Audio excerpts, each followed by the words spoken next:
Well, let's just hop right into it, I guess. Jerry, Okay. Jerry coming? No, he ain't up. Oh, that's fine. He's picking up a Suzuki Every, I think, one of them K vans.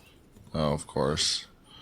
So I'm just gonna back this up real quick once I remember how to, and there's too many frickin' buttons.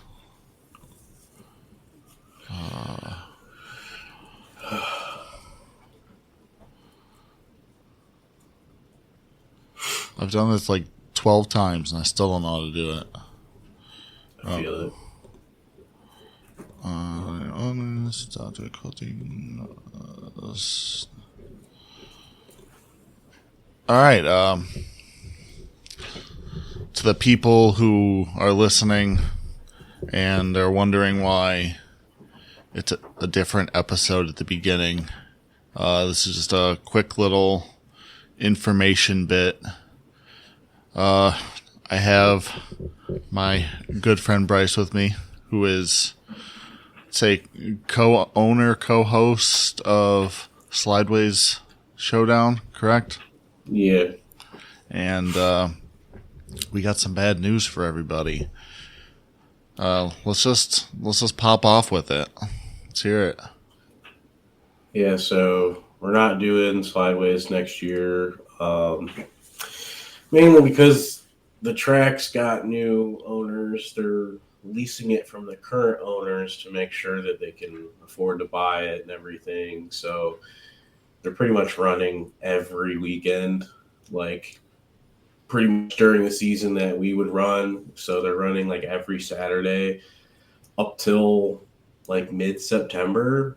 So in our opinion, like we don't think it's really worth like trying to promote an event that's like 6+ months out to just to do like two events next year. So it's like whatever.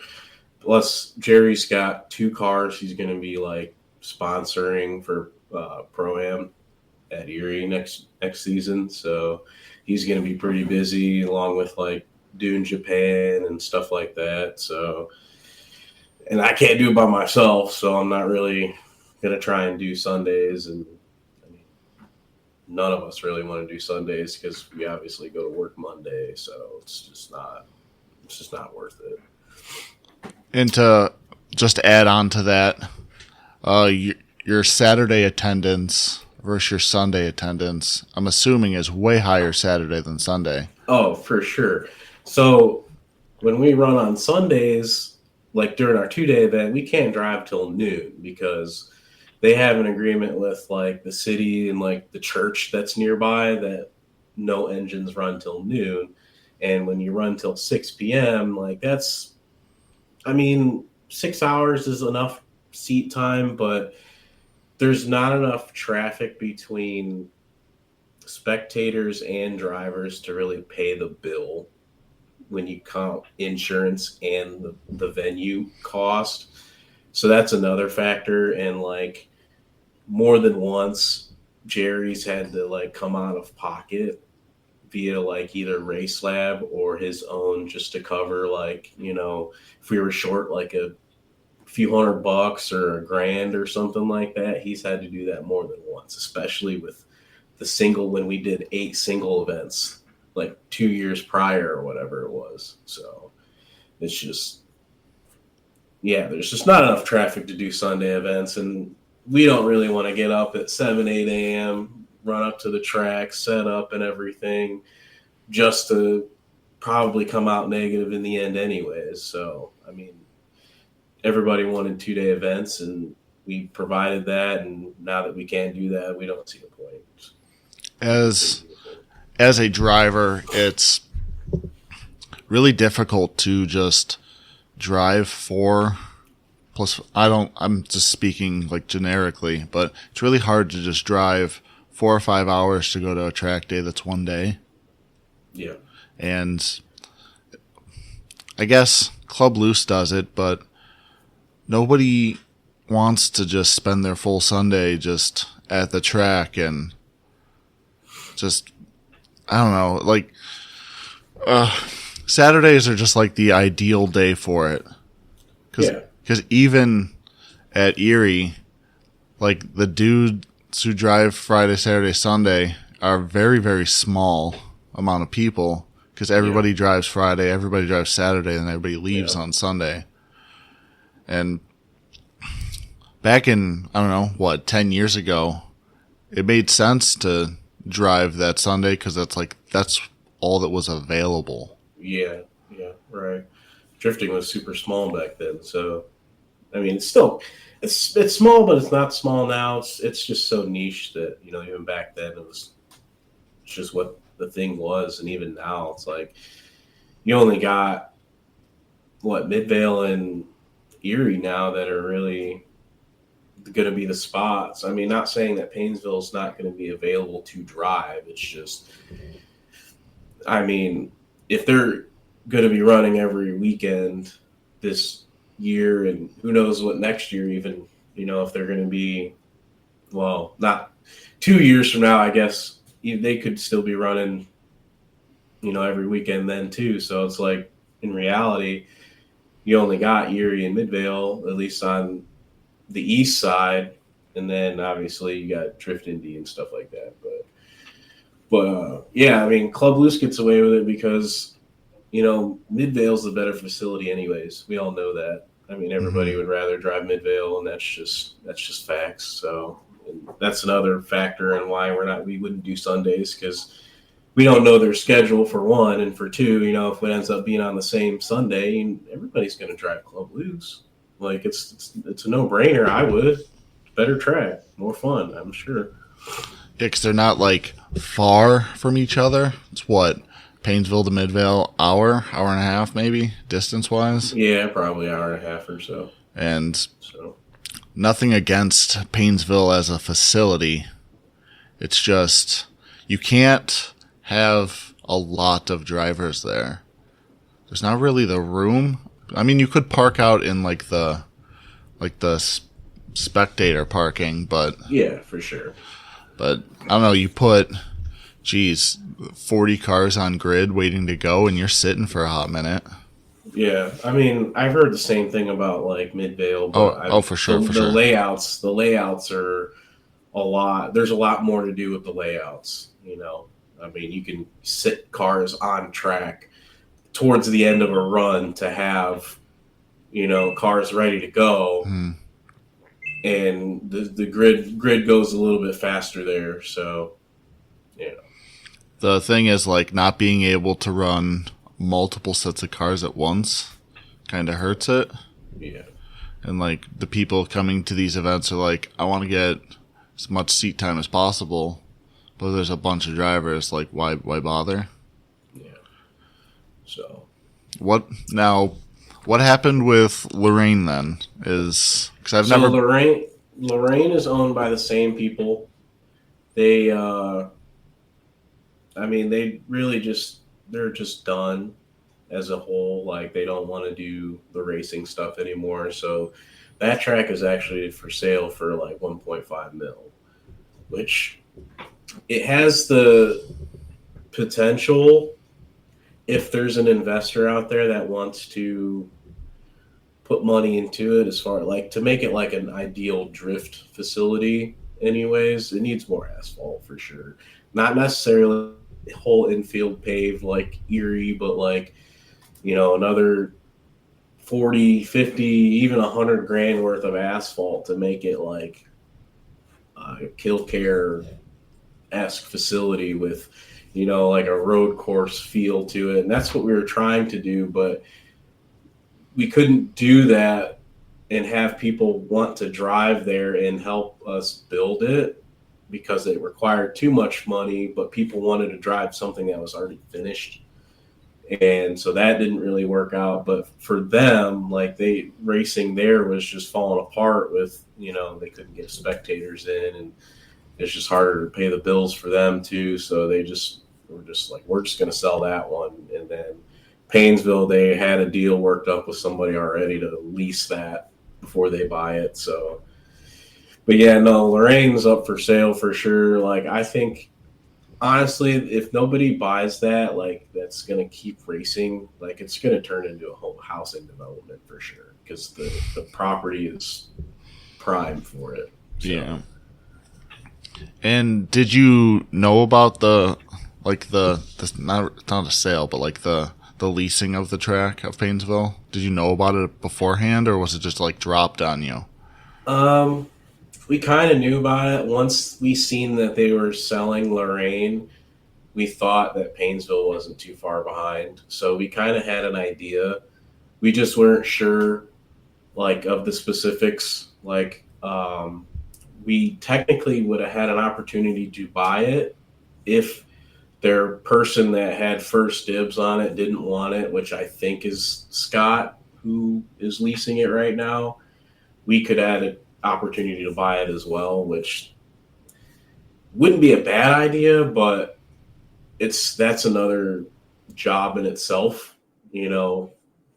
But we would have tried to use it for more than racing, like flea markets, band venues, whatever, just to like help pay for it. But like I said, that's another job in itself. And, I have kids, so I can only invest so much time as it is, so. Oh yeah, for sure. Now, I asked this question because I feel like the current owner should have tried and helped and like worked with you and like worked into their leasing agreement that like, hey, like these dudes get 1 to 5 weekends a year because they've already been established here and they've already been running these events here.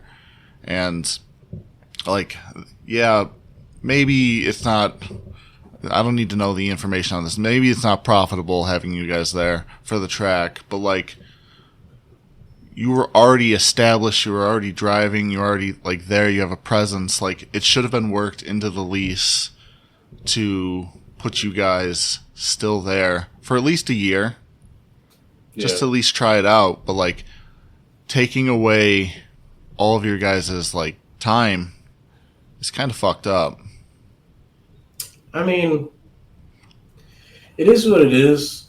Like, they want us there. They were there during our last event, our Halloween one, and obviously that's our biggest one. They do want us back, but it's just, I see it from both sides. That they need to they want to race every weekend because they want to know that they can afford it.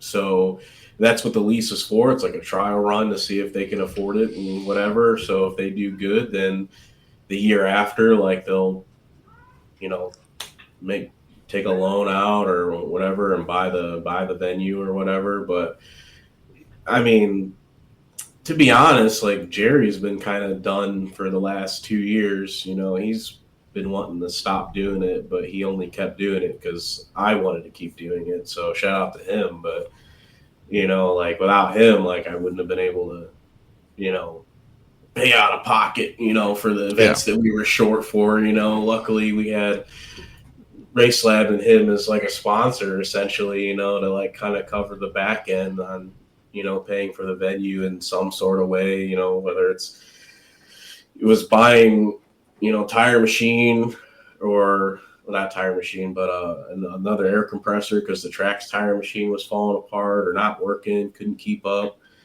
Um, or paying for part of the venue itself, just stuff like that, like I wouldn't have been able to do that on my own. So I'm glad that he was able to, help us out and, still want to do that with us and everything. But I mean, as far as, like I said, I understand it from both sides. They want to make sure that they can afford the venue. And we kind of, at the last event, the current, like the main owners of the track that we were paying, they said something about maybe doing an event at the beginning of the year because they wanted to run every weekend. So we kind of had an idea. I kind of had an idea right off the rip that it would have been probably at least 2 events next year. But once I seen the schedule and then how busy Jerry was, it was just like there's just no way, because he also wants to like throw some asphalt down in April. So, and then once at the end of April rolls in, like that's when he wants to start running anyway. So it's like it is. I'm not mad about it. Like I could do with taking a break from hosting, because it started to turn into a job. Not gonna lie. Yeah, I bet. It seemed like we would do good, and and then people just want to complain about something else. Kind of racing. Like you can't please everybody. Everybody's crybabies. Like yeah, it is what it is. I'm thankful that we have places like Erie, though. AJ does a really good job and takes care of all the drivers there. I hope I can get out there and drive at least an event, or at least maybe a Saturday or something. But like we need more facilities and operators like Erie and AJ, and even John Club Loose, and those owners that see that we need a place to do this kind of stuff, and let us do it. So, and it's really is a bummer, but like this shit happens, I guess, because didn't this stuff already happened at Paynesville, right? Because back in the day we were running Paynesville, and then it just like fell off.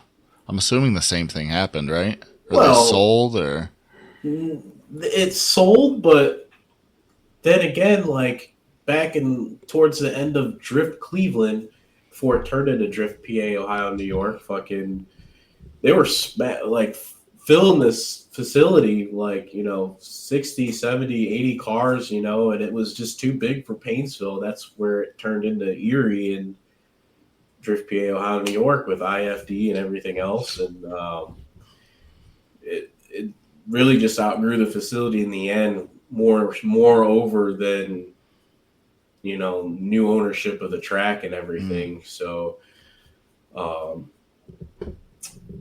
I mean, I did have other leads as far as other venues to run. We were thinking about doing Mansfield.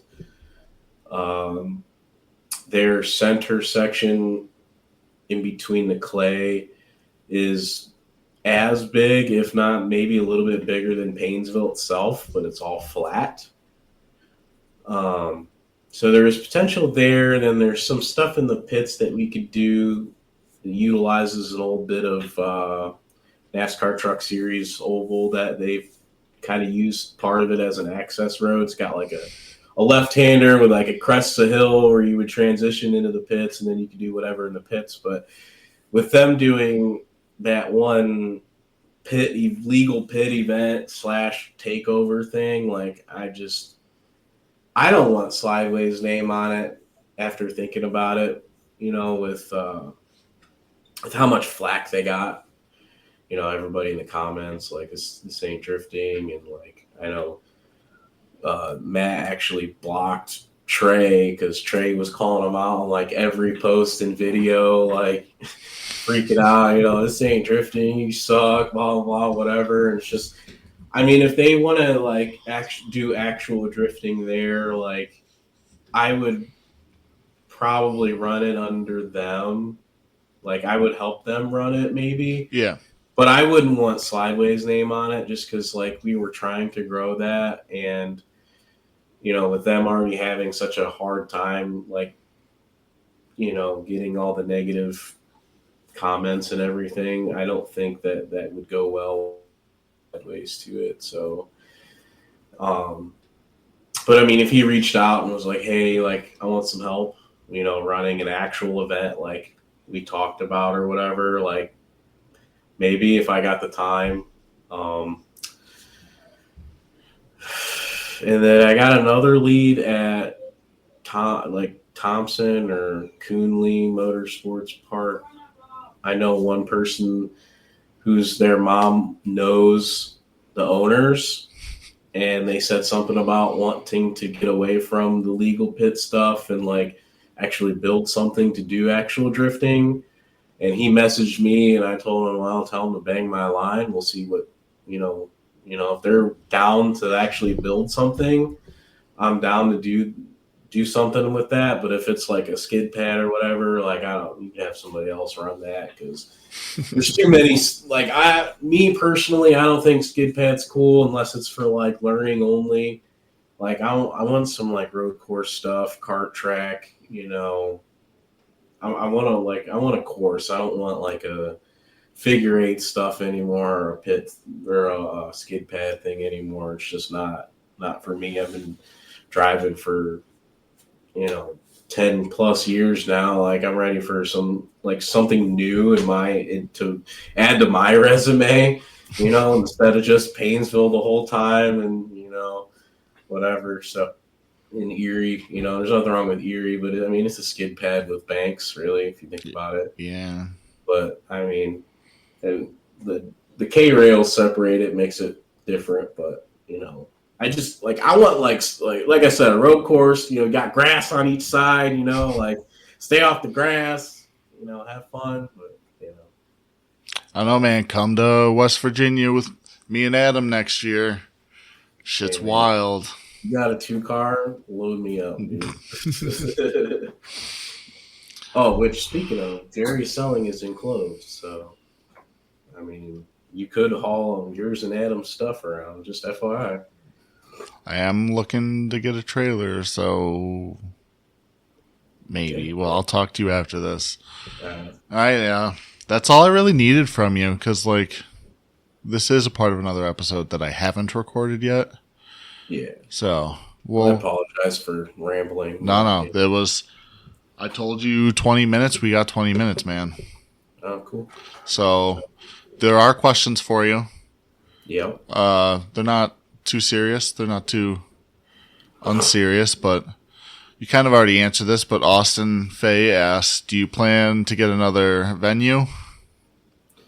Yeah, like I said, there was some prospect ideas, I mean, we'll just have to see what comes of them. And it probably would be on me, essentially. I probably just, whoever wants to, have drifting at wherever, it would probably just be me running under the track, not necessarily Slideways, because, like I said, Jerry doesn't want to do it. So, I mean, maybe he might change his mind, if we get somewhere else, and it's just like something to try out. He might, have the time for, but like I said, it'd probably just be under me and not under Slideways. So, and that's not a bad thing. And Squiggly Noodle asks, do you wipe from the front or the back? So I start from the front and then kind of go off to the side. You know what I'm saying? Don't wipe. I want poop in my butt crack, so you just kind of front and then make a hard left. Jesus Christ. All right, and the final question, which is from Adam Bergener, and he says, not really a question, but just some motivation that I hope you don't give up on your events and find a new track to call home because your events are genuinely awesome. Well, I appreciate that. Like I said, I don't want it to die either, but, maybe we could all use a break, as far as the Slideways guys. So and come at it with a fresh head, the season after or something. So. Well, all right. Thank you for being here, dude. Yeah, appreciate it. And to everybody listening, enjoy whatever comes next, because I don't actually know. And we're recording. Sweet. Jeez. Usually I have an intro planned out for this, but there's already been 20 minutes of audio before this that you guys don't even know about. Oh, beautiful. I'll just inform you guys. They just listened to Bryce talking about Slideways Showdown shutting down, which, I mean, sucks. But yeah, life happens. So it's unfortunate to hear that they have the private days. But that's cool still. But. Yeah, we won't even get into that. But okay. Geez, hopping back into this, I'm still Josh, and today with me I have a very special guest. You can introduce yourself. My name is Jake Schuster. Yeah, you're a young guy. Yeah. Right? Yeah, 24. Which is wild. Yeah. You've been drifting for how long now? Going on 9 years. 9 years. Yeah. Jeez. Oh, Adam's with us today too. You can say hi. That's me.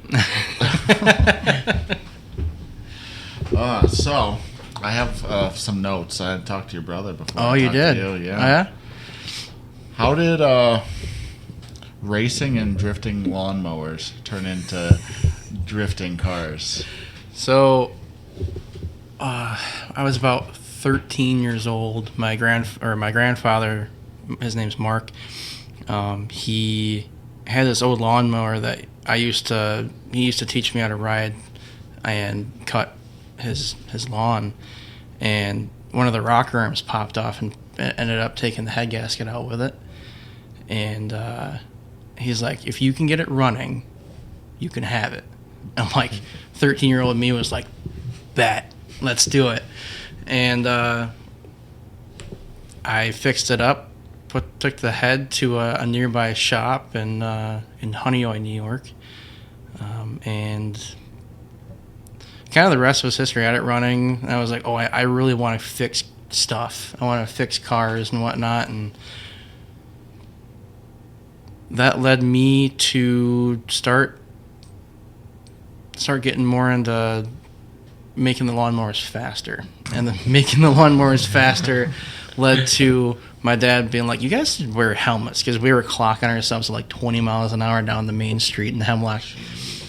And we were like, probably not the best idea to be doing that. And the police were definitely called often to our house. Hey, you guys saw, driving lawnmowers? We're like, no, maybe.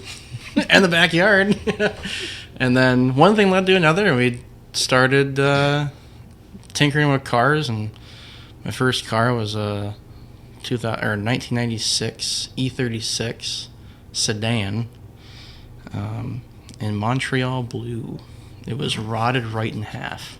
And I bought it for $1,000, and I thought that thing was gold to me. Like, did you buy this car because you knew what it was, or did you buy it just because it was a deal? So I bought it because I thought it was a deal, and I grew up. I started working at Tom Walls in Avon, New York, just collecting money as much as I could. I barely spent any money on myself, and as soon as I got that car, I was like, all right, we're set. And then as soon as we started working on that and finding out that it could not pass New York State inspection, we're like, well, let's get that car sold. And I actually had never sold it. I actually put it out back in my dad's yard and ended up buying another E36, which was a coupe. That thing was also, shocker, rotted in half. Got that in Binghamton, and that thing was, I bought that for $750, but that had the tried and true M42 four-banger with a Getrag 5-speed. So it was slower than molasses, but it was the high school hoopty. So then how did you get introduced into drifting then? How'd you hear about it? How'd you find out about it? So my dad, right around, I think I was 14, 15, my dad got a notification saying that Lake Erie Speedway was doing some ride-alongs at Lake Erie. And my dad's like, hey, he grabbed my brother Tyler and I, and he's like, you guys want to go and see this? And we're like, yeah, I already knew about drifting beforehand, but I was like, I wasn't too in tune with it. I watched like Initial D and whatnot. But I was like, as soon as I got there, I got introduced by Scott Petty, and Scott Petty introduced me to Jeff Donati. Jeff. Yeah. And Jeff's like, yeah, I'll give you guys a ride along. So me and this Walmart helmet that my mom got me for my birthday, that may or may not be SA approved at the time, but that was 2015, 2014. Yeah, nobody needs to know. That's right. But that was the start of my financial decline, because I think it was a 6-liter LS S14. Correct. Yeah. And that later, I believe, Life OD bought. Yes. Yeah, he did. That's when he first quit Pro Spec or Yeah. Pro 2 at the time. Yeah. And then later, obviously, came back with the E46 that Colette has. Oh, no kidding. Oh, that's Yeah. right. And then Yeah. Colette totaled. Oh, she didn't. She got ran over. But, Ran over. but yeah. Oh, man. You running Pro-Am again? Yep. We're doing another full season next year. Ugh. A lot of people don't know that your car's a little, controversial. Really? It's... How many other cars do you know that are like yours? None, really. I mean, I think I am the only one in Lake Erie that has a carburetor. Which is insane, because fuel injection is, the future. Yeah. And we're not even going to mention what your engine package is yet. We'll get to it in a second. Sure. But it's different. Yeah. And it's... I don't mean this in a mean way or a bad way. It's kind of dumb.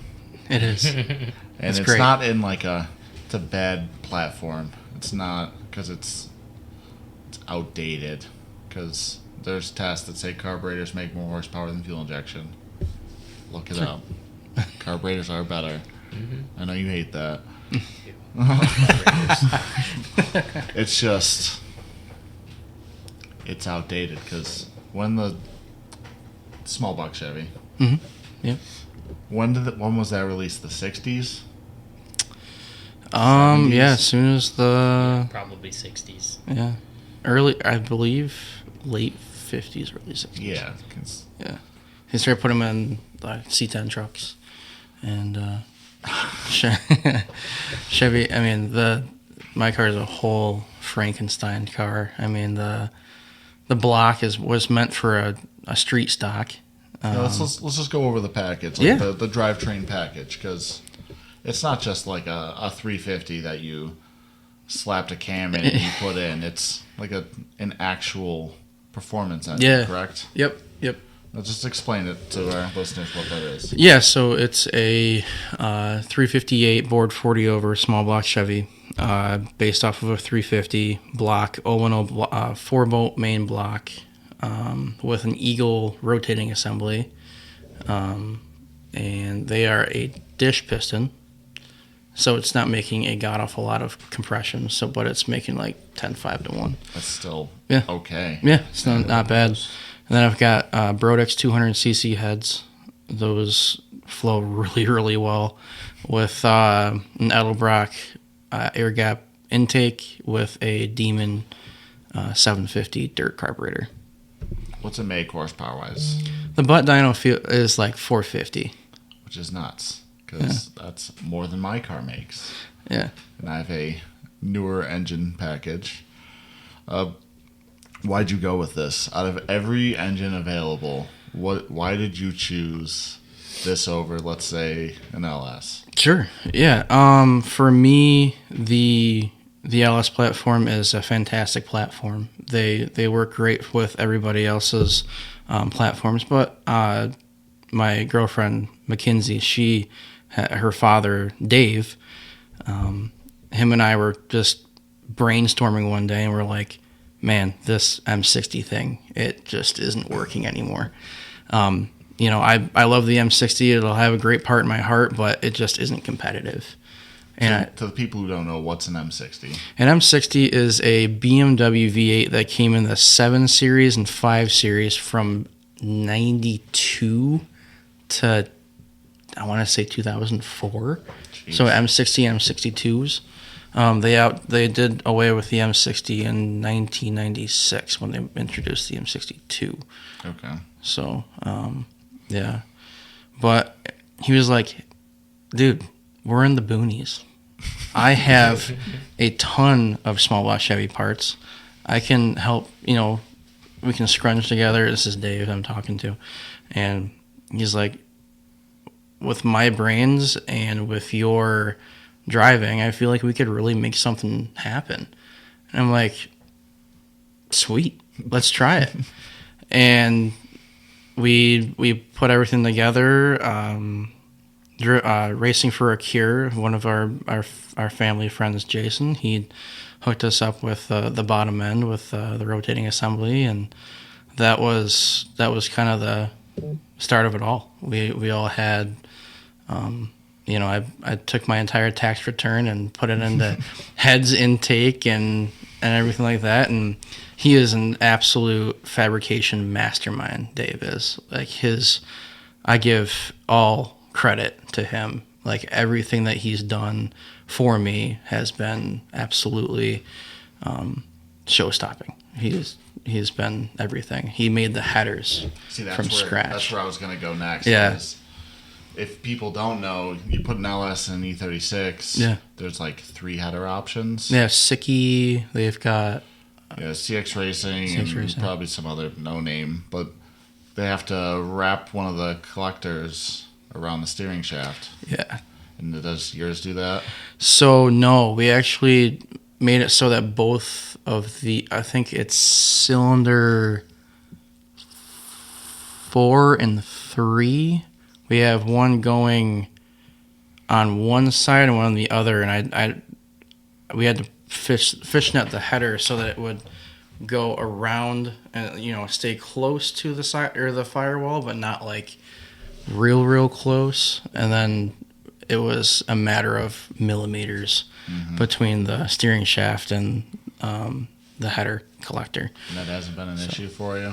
No. Like rubbing or anything? No, thank God. We thought it was, but we hard mounted the subframe to the car just for extra support in case that it would move, but it's been pretty.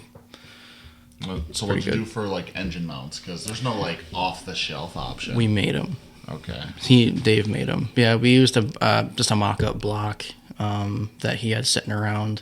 That was he had an onboard 010 block just sitting in his garage, and he's like, screw it, put the pan on it, we'll measure it, we'll put it as far back as we can, and we had to measure, making sure that the distributor wasn't going to hit the firewall and whatnot.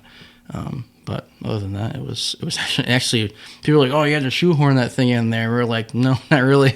It's like plop.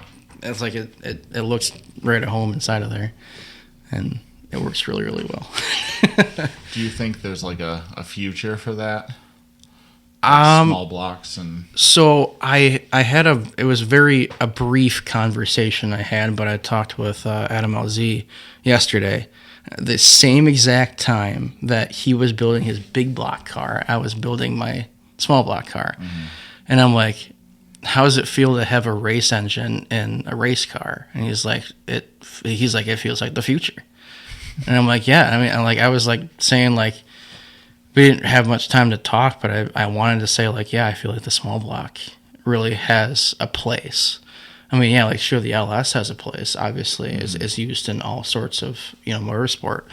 But, I mean, I don't think I have more than $6,000 into the whole swap.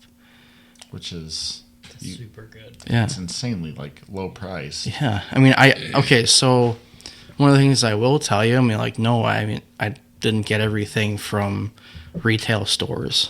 Like, I mean, I know that we're at PRI right now.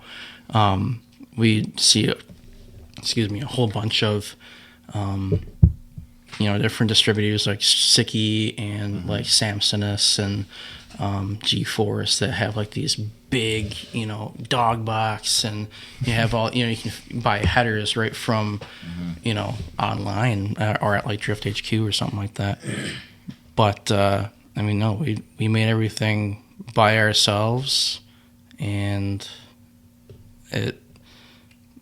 we have a Muncie in our car. Like, we bought everything from Facebook Marketplace. Yeah, because, like as I said before, that engine's been around since the 60s. Yeah. There's 50 years of just parts that are just floating around. Yeah. And, like, all that shit just goes together. Oh, yeah. And I think the only thing holding that swap back from other, like, chassis and cars is just nobody has, like, the swap parts available. Yeah. which we do want to start making those and R&Ding, making swap parts.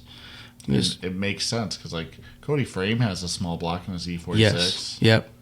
I wish I picked his brain about. Yeah. It's a great idea and it's a great engine. It's a affordable engine. Yeah. Yeah. And like people are always like afraid of carburetors because it's like I don't know how to turn this screw and Right. and read a book real quick, figure out how to do it, and like that stuff is all advanced. Let's say you don't want a carburetor, Sure. and you want like fuel injection. Yeah. Holly Sniper sells a kit Yeah. for the small block that Yeah. puts a carburetor style hat Yeah. on top of any carburetor intake, and then just boom, fuel injection. Yeah. With a little readout screen and a thing that tunes itself. Yeah. Exactly. Like, sure, one thing that I do hate about your car, What's that? and I mean hate, is your hood. And that bothers me so much that we're gonna talk about that right now. Okay. Because what I'm assuming is an E36 hood with a hole cut in it, Yep. with a Mustang hood on top of it. A fiberglass SN95 hood, yes. How did you get here? How did you get there for this? So Dave was talking to me. He's like, "Hey, I don't have time to make a hood scoop right now." He goes, "I got a better idea. You'll see it when you come for the weekend." I'm like, "Okay, sounds good." And at the time, it had flames on it, and I'm like, "This is awesome." Like, because it fit perfectly right over the toilet bowl of I call it toilet bowl, but the filter, and it closed perfectly. And I'm like, he's like, "You got ram air going underneath it, and you got it going right back out." And I mean, the car never overheated the entire season, besides the time I may or may not have forgot to turn my fans on. But that's not here. But I think we've all done that. yeah, I'm like, oh, it's pissing in grid. And looking at it, it's at 240. Turn that on. But yeah, and he's like, I had a hood out back that was damaged, and it was like a last ditch effort because it was, I can't remember, it was like 2 weeks before round 1 and 2, and yeah, we made it. Or actually, no, it was spring mats. It was spring mats because we tested the car beforehand, and it kind of stuck. And people don't like it. Some people like it. Some people love it. But we're definitely going to R&D it a little bit, make it look better. Thank you. It's not that like it's like hideous. It's just like you can physically look at it and be like, that is a Mustang hood on top of another hood. Yeah. All right, let's talk about your program real quick. Yeah. Because I was talking with Austin about this a little bit earlier. I like to think that the two of you have the lowest budget. You're talking to me. Yeah. Not Austin. Oh, no, I talked to Austin about it first. Oh, okay. Yeah. I'd like to think that you two and that dude with the 370 have like the lowest budget to do Pro-Am with. Yeah. Because you're not running a race tire. No, I'm running a Lexani 235. That's what I'm saying. And I don't want to share your secrets, but Adam gets a pretty hefty, pretty good deal on Kendas. Yeah. It's a good partner with them. Yeah. That's cool. But like, your cars aren't like crazy, and yes, you're both V8 swapped with swapped transmissions, but like you were stock diff, you're stock diff, right? Yep. Up until like a couple months ago. Yeah. And how do you do this with such a small budget? Because like there's dudes like Alan Boss last year toasted an engine, and he just dropped 20 grand on another LS9. Right. And like, you guys don't have that kind of money. Which I'm not talking about your financials, but I'm assuming you guys don't have that kind of money just to drop thousands, maybe not even like hundreds of dollars. Like, how do you how do you do this on such a tight budget? That's a phenomenal question. If you want, do you want to answer? You can go first. Okay. Yeah. So, I am a parts professional at Toyota in Henrietta. Yeah. Really? I didn't know that. Okay. Yeah. So I mean, I don't get paid. I don't get paid more than, like, let's say $50,000 a year. And then add in the taxes, we're talking low 40s. Yes. So I don't make much money at all. But I have a huge work ethic, and I have a huge support system behind me. My Kinsey's family is a huge advocate, and like we were talking about the Mustang hood, and sourcing parts from other things. Mm-hmm. Finding those diamonds in the rough, or those things that people don't want anymore. Shit, I'll take that. Yeah, the stuff that's like still good. Yeah. But like not desirable anymore. Exactly. Yeah. So we're just like, I'll take it. We'll run it. We'll use what we've got, and that's how the program is basically how it started. I mean, with the M60 swap, I had the car that I met Kinsey in. I had an E34, and we just ripped the motor out of it after I put it into a wall 5 or 6 times, and we ended up just throwing that together and put a swap kit in it, and then rest was history when we started doing proam. But I don't make a lot of money, and I don't make a lot of income, but I mean, I do side jobs. I try finding ways, like marketplace deals. Hey, I see you have this Muncie for sale. And he's like, I'll come over and shoot a price at him. And if he says no, we'll meet in the middle. I don't have a T56 Magnum with, a Bulldog dog box or a Bulldog quick change in it. Like, and like you said, it's a mellow car, but I'm able to do the things that I'm able to do with it because I have driven junk for so long that I'm able to work with what I've got. And this was the first year where we turned junk into gold and really went at it. And I feel like the engine program and where the car is going, and where I'm going, and after the conversations I had today, we're on a very good course to success. See, and that's great, because it kind of, a lot of people like get scared and like pushed away, because there's dudes, I keep bringing up Alan Boss, but there's dudes who have $100,000, $150,000 cars. Sure.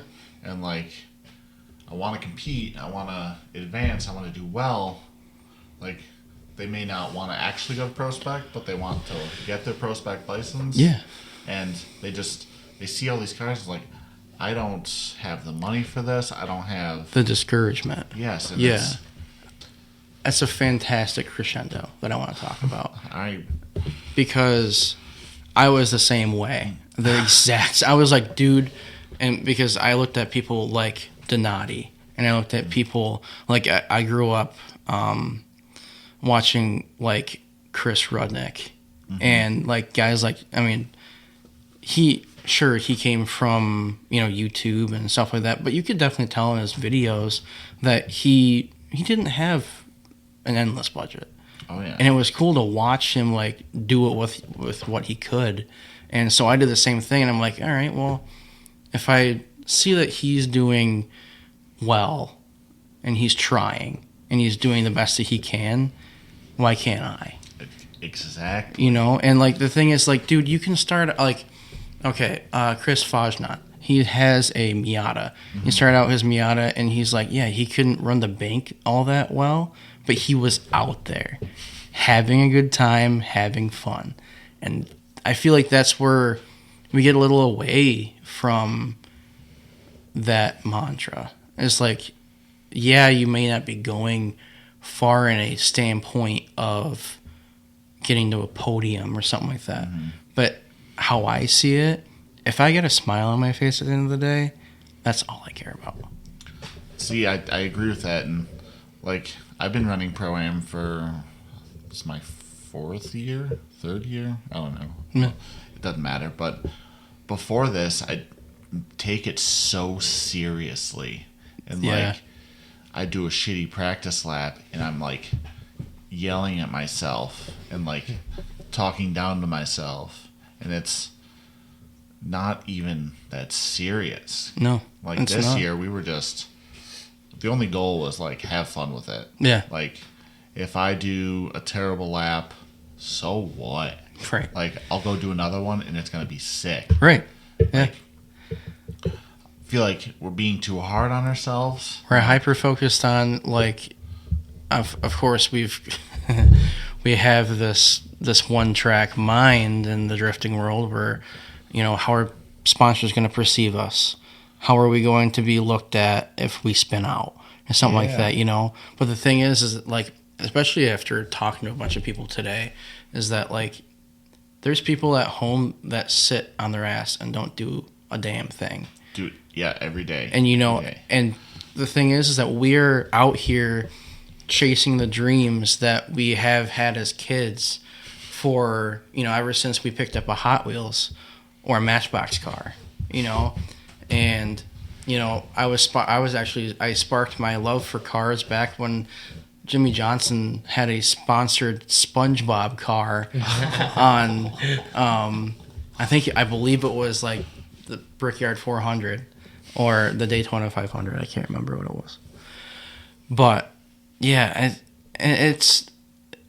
would it be nice to have a championship? Would it be nice to have a pro spec license? Would it be nice to win a battle? Oh, absolutely. Absolutely. I've beat you in a battle. You've beat me in a battle, and I love you no less. Yeah. And you're a fantastic person, as you are.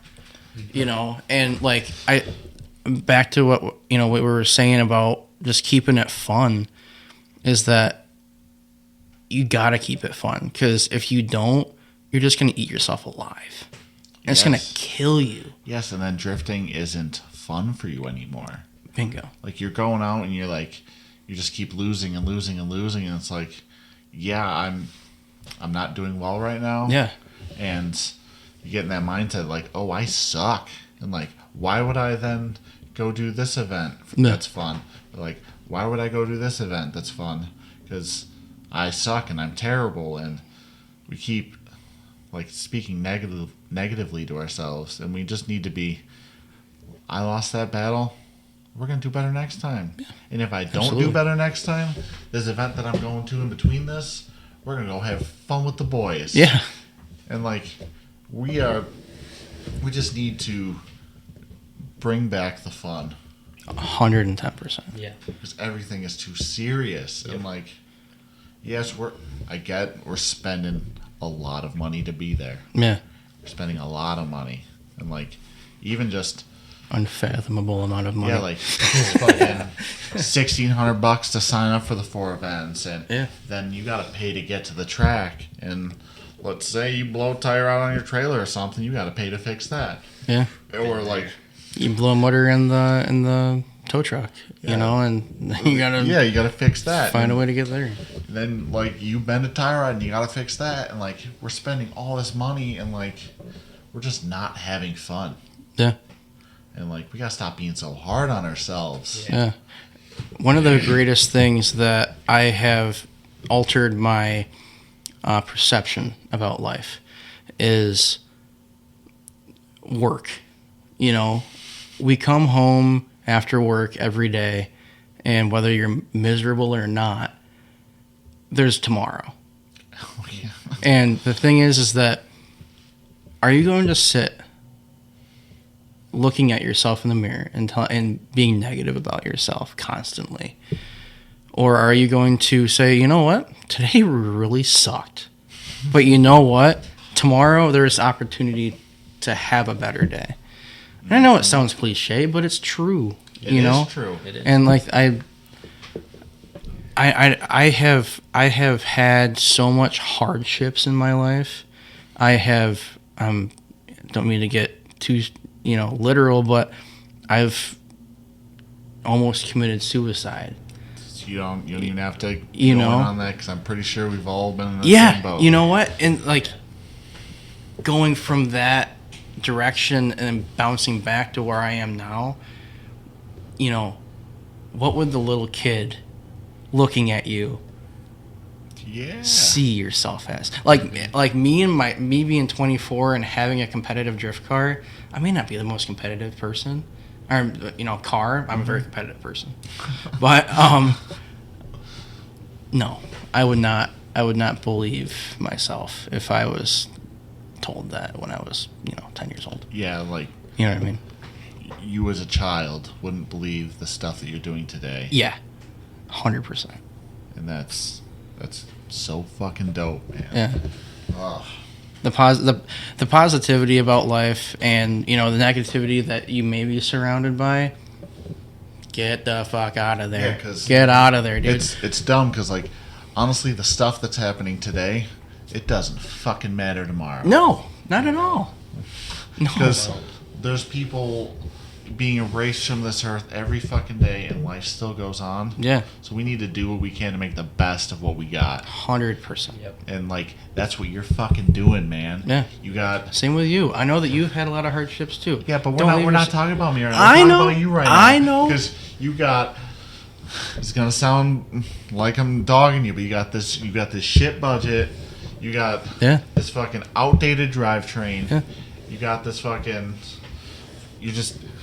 You're doing what you can with the fucking shit you're provided. With Yeah. the cards you're dealt. Yeah.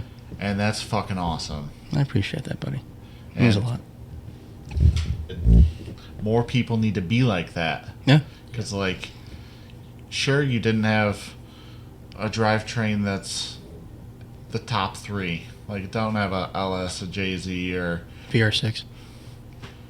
What did you say to me? Don't you dare. Andre? No. That thing's wild, dude. Don't, It's I'm called. going to keep my composure. Oh. We'll talk about it after this. Oh, understood. Okay. I'm going to keep my composure. Okay. Don't ever Sorry. mention that on this podcast again. There's lore I don't understand. I'm sorry. You don't, and you won't until we finish this. Okay. That's good. You don't have one of those, like, expected drivetrains. You don't have Yeah. one of these expected cars, and you're doing it with what you can. You're doing the best you can, Yeah. and that's awesome. And I don't want you to quit, and I don't want you to get discouraged, Yeah. because The discouragement's there. there's a lot of... Always This is. is dumb, but there's people who are going to look at that and be like, that's fucking stupid. Yeah. And you're going to be like, yeah, but I'm out here. Yeah. I'm driving. Yeah. I'm doing these laps while you're fucking in the stands talking shit about my stuff. Yeah. I have been bullied my entire life. And I will tell you right now that the greatest feeling is shutting those people up. Exactly. It is the fucking best. I And, love like, it. What'd you place for the year? Top 20? There's 20, 25, 30 other people who fucking didn't. Yeah. Yep. And there's Exactly. dudes with superchargers. There's dudes with quick changes. There's dudes with dog boxes. In the top 30. Yeah. Yep. And you were above these dudes. Yeah. Because, like, we were kind of talking, we were getting, like, discouraged. Mhm. That, like, man, like, we should have done better. Like, we feel like we should have done better, but there's dudes with way better cars, with way more money, and we're beating these dudes. Yeah. And that's so sick. It is. And, like, even if we placed 30th, or we placed 40th, there's still 20. There's 10 people who are worse than us. Yeah. We're better than these people. And that's a little cocky, but, like, you need to be proud of yourself. It's You not need to be cocky. You're positive about yourself. Yeah, because I know it. You guys might not believe it, but I'm the best. And you guys should be believing that about yourselves. Absolutely. Yeah. Because Sure. your number one fan should be yourself. 100%. Because I'm better than all you motherfuckers. Right. And you guys should feel that way about yourself, about us. Right. Yeah. And wow, this turned into a really, like, self like positivity kind of thing. I love it. And I fucking love that. I love it. It's so good. I absolutely love it. And I'm sorry for swearing, podcast people. My apologies. I think I said the first It's F-bomb. okay, because I put these podcasts as like not explicit material. Oh. So like I'm keeping it on the low, but like I start to rant Yeah. and I start to get heated. You feel yourself, man. Yeah, it's like Yeah. I want to scream profanities. Yeah. I want to say every word in the book. No. And like I could edit it out, but I'm not gonna because It's raw. We keep it real. yeah, we can toss an explicit tag on it. Whatever, who cares? It's not that big of a deal. So, 2026. What's the plan? What's the goal? I want to get into the grade 8. That's my goal. Okay. Sure, everyone's like, oh, I want to get a podium. I want to win that. Yeah, but we need to take the baby steps. Absolutely. We need to. I made top 16 3 out of the 4 events this year. Dude, I won in my eyes. Oh yeah. 100%. Because let's talk about the year before this. I sucked. And I didn't have a car. And so did I. I sucked too. And like I didn't have a car. we're just like we beat ourselves up about like we're doing terrible, but like we could have prevented these things a little better. Like you could have swapped that engine sooner. Right? I could have pulled my supercharger off sooner. Yeah. But like we get the stubborn stuff. Like we have this stuff and we want to use it, even though it's wrong. Yeah. Like the fucking M60 you were using, great engine, great in the car it came in, but there's no support. No. God, no. Because like now, I'm saying like No support that M60 versus the small block. Yeah. Like small block has all the support in the world. Yes. For tens and tens of years. M60, there's probably 6 guys in Poland. Yeah. it's actually the LS in Poland. Like Poland is like they love the M60. I have there's a group of people that are on a Facebook group that I made. I think it's at like 9,000 people. Holy shit. Yeah, and Holy shit. and like it was really cool. Like people are putting them in Volvos and Subarus, and like across the seas, and they're putting them in E90s, and which by the way you can put an M60 in an E90 just by plopping it in there and just making your own mounts. You don't have to move anything. Not saying that. I mean this nicely. Yeah. I'm not doing that. No, I don't. I want. I wouldn't either. But no, yeah, it's yeah. No, you made the right choice. Like, yeah, that engine's sick, and like you're enthusiastic about it, but there are right and wrongs with drifting. Yes. And using that engine is wrong. Kiss. Keep it simple, stupid. Because there's no like aftermarket wiring harnesses. No. There's no like off the shelf like manifolds. There's probably a plug and play ECU somewhere for it because there's a lot of that stuff. But like you're trying to use something that is incorrect for you. Yeah. 100%. And same with me. Like I was so passionate about leaving the supercharger on the car that like I did everything in my power to fix it, and I pull that supercharger off and the car is faster with less power. The car is easier to drive, and we need to stop making this stuff so difficult. Absolutely. And just make the car run, make the car drive, and go out and do laps. Have fun. And someone's a little bit faster than you enter sooner. Yeah. Or you drive faster. Yeah. Like we can make it different in our driving.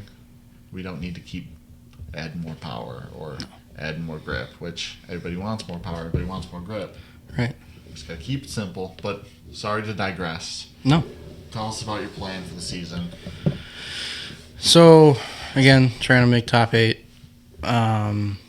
trying to make sure that I stay afloat because it's going to be a very difficult financial year because we're trying to find a house right now. And yeah, dude, rough.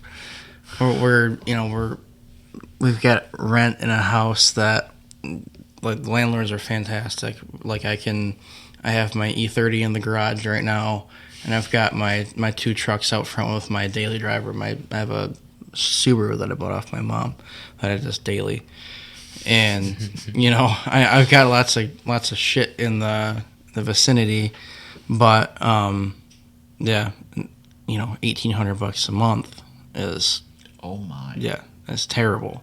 oh my, Yeah, that's yeah. a lot of money. Yeah, A lot of money. yeah.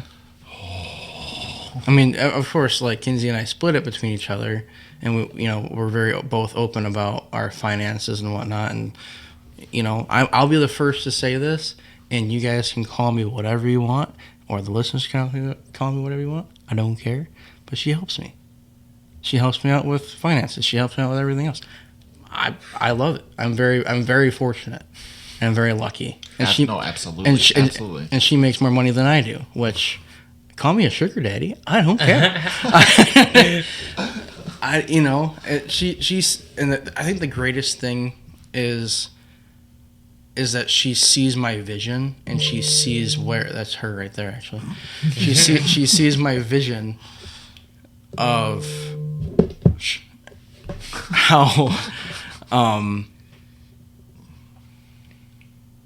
how I want to achieve my dreams. And going into 2026, that's my end all, is to keep achieving and living my dream. Because right now, like, in this seat, I'm living my dream.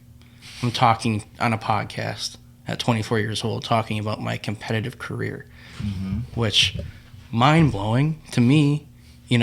Call me James Dean. I'm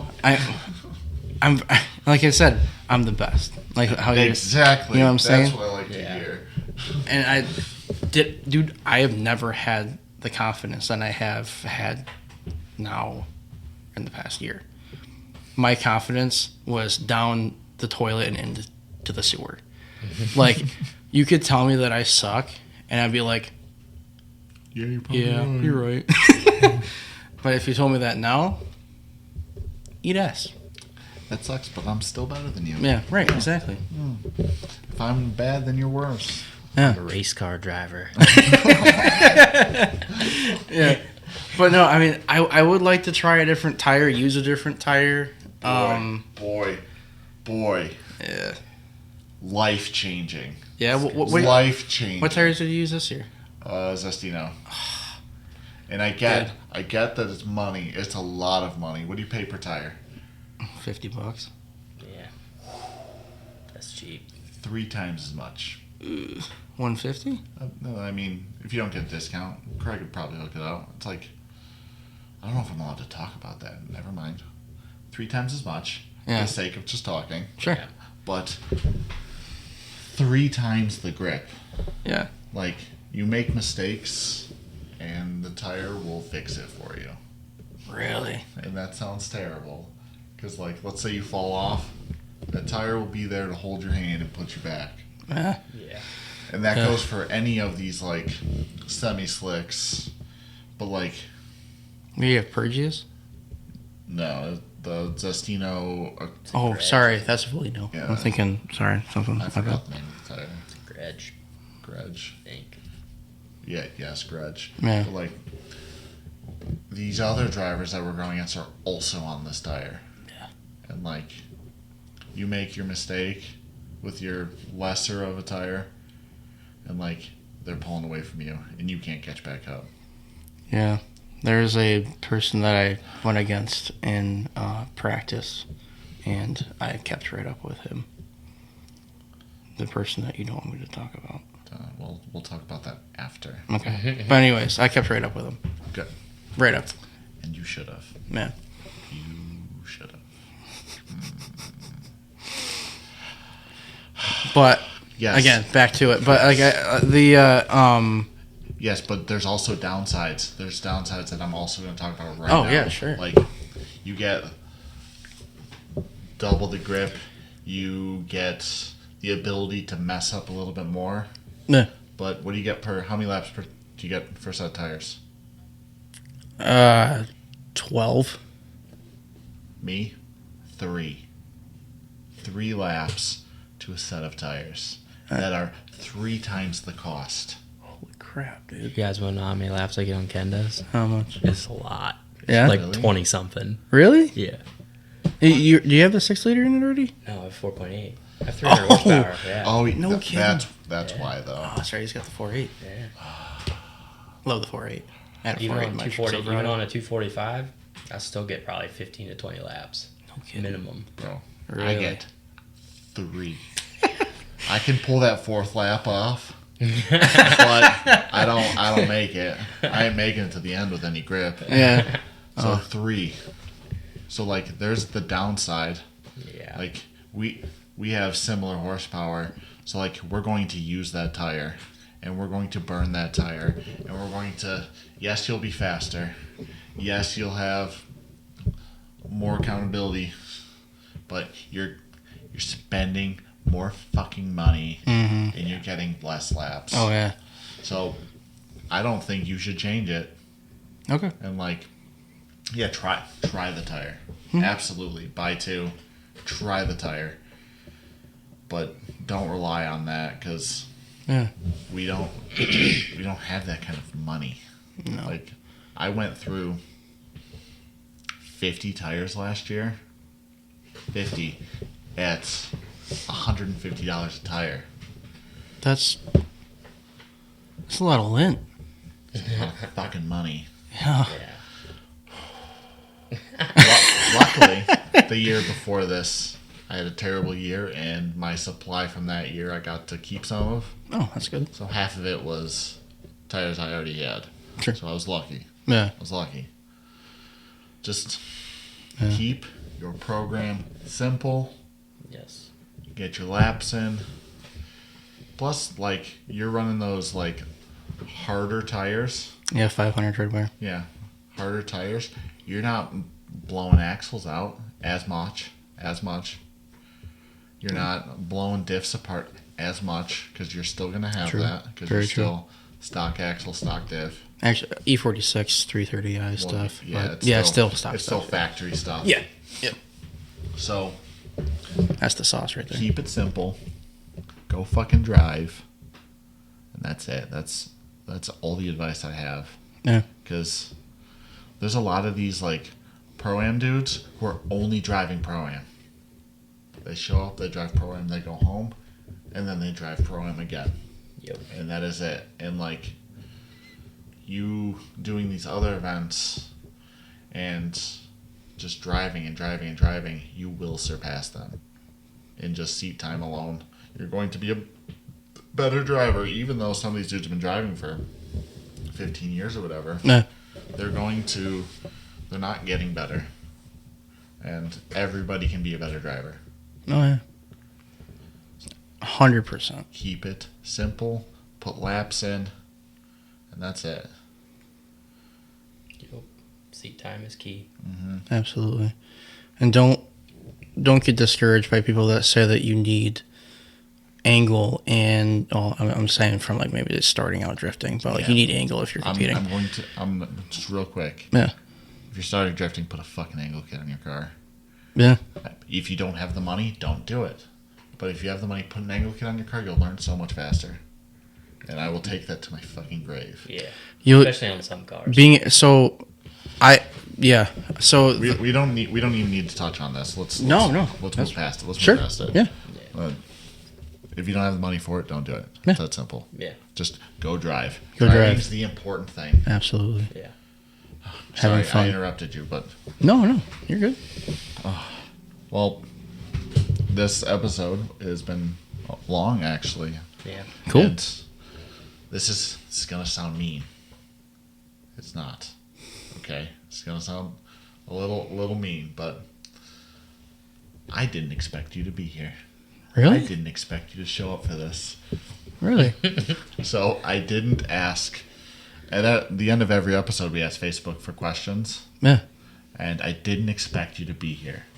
And May I ask that why? sounds mean, and I don't know, because like I've tried to plan things up with you, like to go karting or something, and you've bailed on me. Could stab you real quick. And it's nothing like. It's an assumption on my part that's wrong, and I don't want you to take offense to it. No, that's taken. I'm so fucking glad you're here for this, because there's people that need to be like to understand that driving's the only important thing. Yeah. Like, again, I keep saying mean things, but your car doesn't look like a final bout car. Your car doesn't have the newest and greatest technology, but you're doing the things that a lot of people just aren't. Yeah. And people need to be doing more. Doing what you can to get the car running and driving, and go put in laps and be a better driver. 100%. And we're going to end it on that. I appreciate you being here. Thank you. Blessed to be really here. glad you're here. You didn't do much this time, Adam. No, I'm just hanging out. It was a good show, though. I'm glad you're here. Thank you for listening. This is Dangerous Nights, a drifting podcast, and good night. You guys can say goodbye. Later. See ya.